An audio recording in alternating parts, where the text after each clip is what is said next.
Way was devastating. I remember leaving our house in tears. Grandma, it's so easy to come here, but it's so hard to go. Luckily, the guy my mom married turned out to be a total jerkwad. Before we moved into his house, he made us get rid of our dog. I know, that's bad enough, but there's more! When I was a kid, I was just bursting with affection. You're telling me this guy's my new dad? Hell yeah. One time I sat next to him on the couch and gave him a big hug. I love you, daddy. And he shoved me off the floor.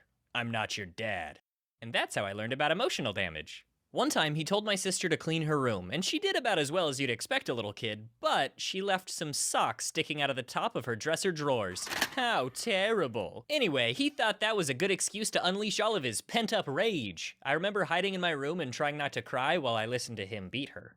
And I don't want to overstate it, because I know a lot of people had it worse. Like my sister. I just experienced a taste of trauma, and I turned out fine. At some point, my mom looked through his browser history and found that he had been on a dating site talking to other women. His username was something like Handyman1234. Okay. But the way she handled it was ice cold. She used *67 so her number wouldn't come up on his caller ID, and when he answered, she used a really flirty voice. Hi, Andy.